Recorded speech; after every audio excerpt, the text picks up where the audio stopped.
जवाहरलाल नेहरू बंदर प्राधिकरण आणि महाराष्ट्र सागरी मंडळ हे संयुक्तरित्या पालघर जिल्ह्यात वाढवण बंदर विकसित करीत आहे। या प्रकल्पाचा एकूण खर्च 76,220 कोटी रुपये असून त्यात राज्य शासनाचा सहभाग 26% आहे। वाढवण बंदरामुळे 300 दशलक्ष मेट्रिक टन वार्षिक माल हाताळणी क्षमता निर्माण होणार आहे।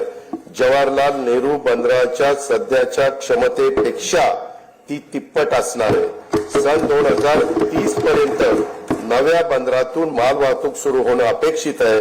या बंदराचा समावेश कंटेनर हाताळणी करणाऱ्या जगातील पहिल्या 10 बंदरामध्ये होणार असल्याने महाराष्ट्र राज्य भविष्यात सागरी दळणवळणातील महाशक्ती म्हणून उदयास येईल।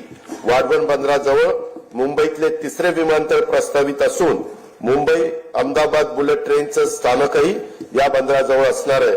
हे बंदर समृद्धी महामार्गाला देखील जोडण्यात येणार आहे।